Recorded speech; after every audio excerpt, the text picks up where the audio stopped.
미중 무역전쟁 진짜 이유와 양국이 원하는 게 무엇인지를 되짚어보는 영상을 준비해봤는데요. 이게 이제 첫 번째 영상이고 앞으로 영상을 한 번에서 두 번 정도 더 만들 생각입니다. 뭐 제가 예언자라서 만드는 건 아니고요. 좀 처음에는 애시당초 생각 좀 빨리 끝날 거라 생각했었는데 조금 더 깊어지고 그리고 조금 더 길어질 수도 있겠구나 뭐 이런 생각들이 드는 게 사실이라서 좀 준비해봤습니다. 근데 근본적인 문제에서는 바뀐 건 없어요. 그 미중 무역 전쟁이 발생했던 이유 그리고 미국이 생각하고 있던 것들이 제가 개인적으로 생각했던 것보다는 조금 더 깊게 생각하고 있구나 이 정도 차이지 근본적으로 바뀌진 않았습니다. 먼저 7월 7일 기자죠. 보시면은 미국의 농부들이 중국 관세 부과에 있어가지고 뭐 심각한 데미지를 입을 거라고 입을 수 있다라고 얘기를 하고 있다라는 기사네요. 이게 왜 이게 다들 아시는 내용이죠. 그러니까 왜 US 소이빈 파머에 대한 부분이 중요한지에 대해서 그 트럼프 공화당 지지하고 있는 그 기반, 중요한 기반이기 때문에 그런 거예요. 여기 농부들이.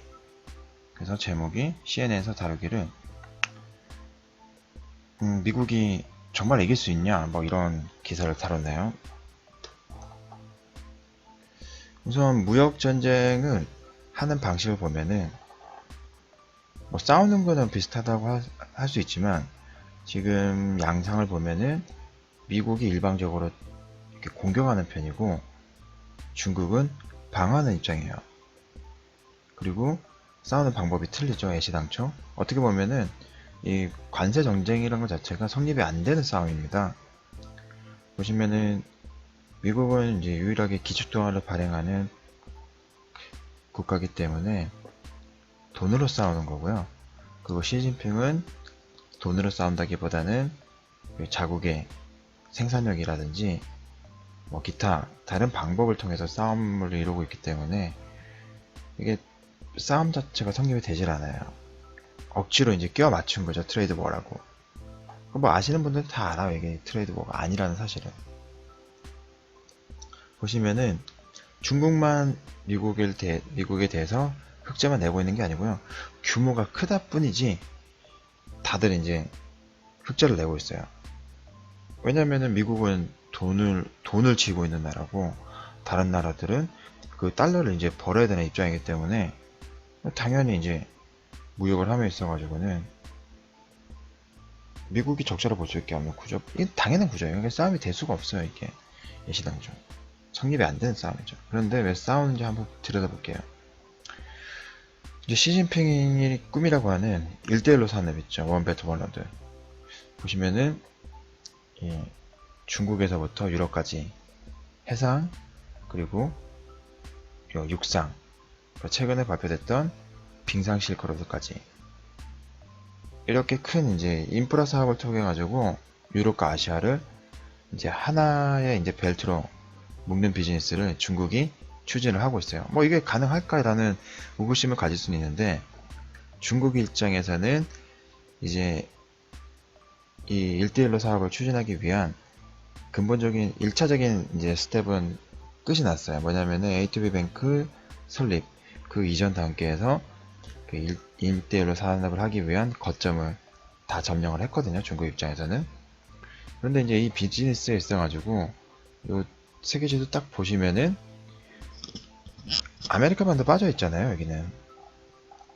미국 입장에서는 기분 나쁘고 찝찝하고 싫은 거죠. 조금 더 구체적으로 볼게요.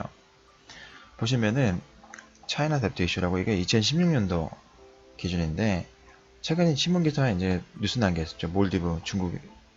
몰디브가 이제 중국 자본에 넘어갔다. 뭐 이런 뉴스 많이 보셨죠? 보면 뭐냐면은 주부티, 뭐 타지키스탄, 키르기스탄, 그리고 라오스, 몰디브, 몽골리아, 파키스탄, 몬테네그로 전부 다 중국 자본에 의해서 이제 거의 이제 잠식이 된 그런 국가들이에요.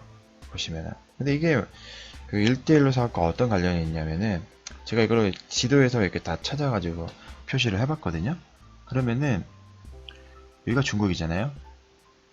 중국을 기반으로 해상과 육로를 잇는 관문에 중국의 자본들이 다 잠식을 했어요, 지금. 근데 하나 이제 중국 입장에서는 지금 포용을 해야 되는 부분이 인도예요. 인도랑은 중국은 전통적으로 이제 그 정치적인 성향 이런 부분이 있기 때문에 관계가 안 좋거든요. 근데 이런 부분도 최근에 인도가 이제 중국에게 조금 이제 양보하는 입장으로 가고 있어요. 외교적으로 보면은. 그렇기 때문에 미국 입장에서 더 긴장이 되는 거죠. 그리고 몬테네그로. 요거를 이제 크게 다시 한번 더 보면은 이렇게 되는 거예요. 쭉 다 이어지는 거죠. 유로까지 이렇게. 그리고 여기 길 사이에는 아세안 국가가 있는데 아세안 국가에서는 중국의 자본이 지금 홍콩에서 싱가포르로 넘어갔죠. 싱가포르로 넘어가면서 A2B 뱅크 본사 거점을 싱가포르로 넘겼죠. 그러니까 사실상은 동아시아부터 해서 중동, 아프리카, 그리고 유럽은 이제 유럽에서도 이제 중국의 영향력이 상당히 컸죠. 다 이렇게 중국의 영향권 안에 왔다라고 보시면 돼요. 그리고 지금 이 지도는 뭐냐면은 아시아 지역에서 미군 주요 군사기지들이 있는 곳이에요.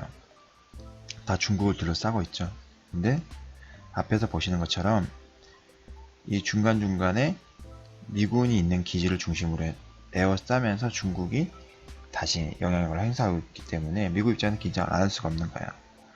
이전에는 미국은 이런 쪽에서 이제 군사시설을 두면서 이제 중국을 견제를 했었는데 지금 최근에 이제 북한과의 관계도 개선이 되는 이유는 뭐냐면은 이제는 더 이상 북한이 문제가 아니고 본격적으로 중국을 견제해야 되기 때문에 이 매듭을 풀려고 하는 거예요. 미국 입장에서는. 그러면서 조금 더 강력하게 군사적인 거점을 한반도에 두려고 하는 거죠. 중국을 견제하는. 지금 이 상태로 가게 되면은 북한은 뭐 누구나가 알고 있는 것처럼 친중국, 그 남한은 친미를 영향력 하에 있기 때문에 이 상태로 계속적으로 외교적인 부분이 지속이 된다고 하면은 미국 입장에서는 중국을 견제하는데 중국이 크는 속도를 따라가지 못하거든요. 그러니까 이제 북한의 문제를 지금 매듭을 지으면서 본격적으로 중국을 견제하려고 하는 겁니다. 그리고 이제 올 초에 본격적으로 이빨을 드러냈죠. 페트로위아나. 어떻게 보면은 별거 아니지만 상당히 강한 야심을 드러내고 있어요. 이제 그 유일하게 이제 석유를 원유를 결제할 수 있는 수단은 달러거든요. 물론 이제 뭐 간간히 유로 하나 이렇게 할 수 있지만 근데 이 세계 시장에서 석유를 이제 달러로 거래를 하는 것은 상당히 큰 의미가 있죠. 이게 달러가 존재하는 그리고 기축통화로서의 기능을 하는 아주 이제 근본적인 이유거든요. 이게 원유를 거래를 한다는 거는. 그런데 그 부분에 위안화가 도전장을 던진 거죠. 미국 입장에서는 상당히 찝찝한 부분입니다. 지금 현재 제가 나중에 지금 블로그에서는 얘기는 했지만 그 중요한 이게 되게 의미 있는 얘기거든요. 뭐냐면은 중국의 경제 규모가 G2 국가에 올라가긴 했지만 위안화가 전 세계에 통용되는 수준은 정말 그 교역을 함에 있어가지고 거래 수단으로서 위안화를 얼마나 쓰냐면은 2%가 안 돼요. 2017년도 기준으로. 아직까지는 이제 위안화가 또는 중국이 그 입지가 유럽이나 일본만 더 못한다는 거죠. 경제적으로는. 하지만 이제 규모는 분명히 미국을 위협할 정도의 규모로 성장을 했거든요. 근데 이 화폐 통용하는 걸 보면은 통용화폐로서는 기능이 거의 없다시피 하니까 중국에서는 이런 부분에 초점을 맞춰가지고 정말 다양한 정책을 펼치고 있어요. 여기서는 저희가 주식을 투자하는 데서도 힌트를 얻을 수도 있고요. 그리고 앞으로 흘러가는 모습을 보실 수가 있어요. 네. 미국은 달러를 발행하는 정말 초강대 국가죠. 전 세계에서 유일한 거죠. 모든 국가는 자국의 물건을 팔거나 사거나 아니면 어떤 다른 행위를 하거나 모든 거는 달러가 없으면 할 수가 없어요. 그래서 처음에 보여드렸지만 미국과 중국의 싸움은 처음부터 이게 성립이 안 되는 싸움이에요. 그래서 이 싸움을 하기 전에 미국에서는 교통정리를 하나 들어갔죠. 가상화폐. 전세계 G20 국가들을 통해 가지고 공조는 얻었습니다. 그리고 이 가상화폐를 이제 본격적으로 이제 규제를 하게 된 거죠. 하지만 이제 중국에서는 미련을 아직 못 버리고 있는 것 같긴 해요. 왜냐면은 위안화가 기축통화로서의 기능을 하긴 쉽지 않다라고 판단을 하고 있기 때문에 위안화가 안 되면은 뭐 가상화폐라든지 다른 수단에서 중국이 먼저 선점하면 되는 거잖아요. 그렇기 때문에 중국에서는 이제 비공식적으로 이런 부분에서 좀 세를 형성하는 것 같고요. 이제 미국 입장에서는 달러의 입지를 지켜야 되는 상황이기 때문에 이제 본격적인 무역 전쟁을 하기 전에 이제 가상화폐 시장은 정리를 했다고 보시면 됩니다. 그래서 가상화폐는 그래서 점점 더 전망이 어두워요. 이게 화폐, 커런시의 역할을 하기에는 점점 더 어둡다고 보시면 되고, 다만 그 블록체인 기술, 그 기술만큼은 지속적으로 개발되지 않을까 이렇게 보고 있습니다. 이게 이제 작년 2017년 11월 10일자 기사죠. 보시면은 이제 미국 작년에는 이제 정상회담 하면은 트럼프와 시진핑의 만남이 여러 번 있었어요. 그리고 그 만남들이 상당한 의미를 가지고 있었거든요. 그리고 2017년도 이제 주식시장에서도 이런 두 정상 간의 만남이 상당히 긍정적으로 이루어졌기 때문에 주식시장에서도 이제 좋은 수익들을 낼 수가 있었던 거고요. 근데 이때 가장 중요했던 건 뭐냐면은 100% 외국 증권사 설립이 가능한 거고, 그리고 그 중국 시장에 있어가지고 자본시장 100% 개방, 이게 주요 메인 이벤트였어요. 근데 이제 둘이 합의를 보면서 그런 자본시장 개방이라든지 이런 부분이 시진핑이 오케이를 했는데 구체적으로 언제 하겠다는 얘기가 없었거든요. 그리고 그런 그 진행 흐름 속도 자체가 미국이 원하는 속도를 따라가지 못하고 있어요.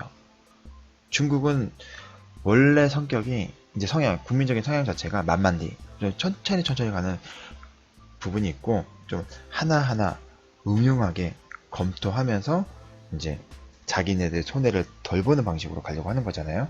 근데 미국, 특히 지금 현재 대통령 트럼프 입장은 다혈질이면서도 성격이 급해요. 그래서 자기가 하고 싶은 얘기가 있으면은 어떻게든 빨리 하고 싶어하고 결론을 빨리 얻기를 원하는 입장이거든요. 그렇기 때문에 지금의 싸움의 속도가 조금 더 빨라졌고 강도가 강해진 거라고 보시면 될 것 같습니다. 그래서 이런 부분이 만족이 안 되니까 무역전쟁, 관세전쟁이라는 걸 선포를 해버린 거죠. 미국이. 뭐 이렇게 놓고 보면 미국이 이길 수밖에 없는 싸움이에요. 왜냐면은 여기는 뭐 싸움에 함에 있어가지고 돈이라는 무기를 총알을 가지고 있는 입장이고, 뭐 차이나 같은 중국 같은 경우는 이제 물건을 가지고 있는 입장이기 때문에 원래 돈 가진 사람이 이기는 거잖아요. 교육을 함에 있어가지고 장사하는 데는 손님이 왕이잖아요. 돈 있는 사람이 장땡이잖아요. 근데 또 꼭 그렇지만 않거든요. 싸움에서는 이제 트럼프가 이제 선거를 하면서 공약했던 게 Great Again, 아메리카 Great Again, Again, American Again 하면서 또다시 이제 미국의 전성기를 찾아오자, 이런 게 이제 주요 슬로건이었는데 과연 이게 가능할 건가? 지금 현재 행보를 보면은 참 미지수예요. 이게 좀 되게 우려를 많이 하는 입장이거든요. 미국에서도 지금 그 트럼프의 중요한 공약들 중에서 아직 그 실행이 안 됐던 부분이 뭐냐면은 인프라, 제일 큰 거예요.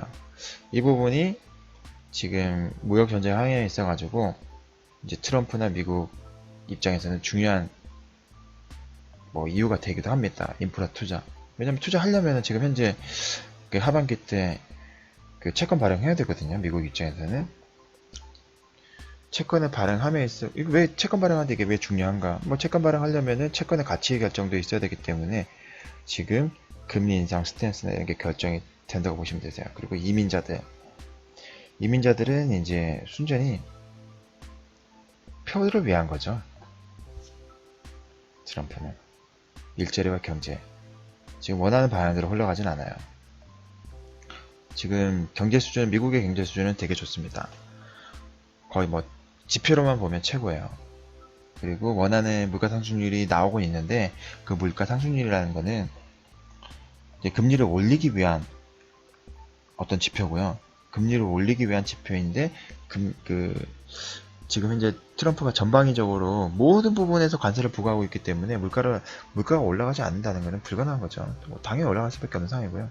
무역 문제에 있어서도 지금 공정하고 호혜적인 무역 관행 이것도 좀 문제가 있죠. 지금 자국에서 삐걱대고 있는 상황이기 때문에 안보 이거는 트럼프가 뭐 올해 안에 해결할 것 같네요. 북한에 대한 이렇게 봤을 때 지금 언론에서 계속 얘기하는 무역전쟁의 근본적인 원인이 11월 중간선거를 앞두고 있기 때문에 다 거기에 초점을 맞춰 있다고 하는데 정말 그런가 이제 생각해 볼 필요가 있는 거예요. 만약 이게 그런가 안 그런가에 따라 가지고 이 기간, 강도 이런 부분이 결정이 되거든요. 정말 개인적으로는 중간선거만을 바라봤으면 좋겠어요. 근데 그렇지 않을 수도 있겠다라는 생각이 들기 때문에 이제 걱정이 되는 건데 근데 근본적으로는 이제 해결이 되고 이제 장은 선순환으로 갈 수밖에 없는 상황이죠. 근데 최악의 경우는 이제 또 염두를 안 해볼 수는 없지만 아직까지는 그 정도는 아니다 이렇게 보시면 될 것 같네요.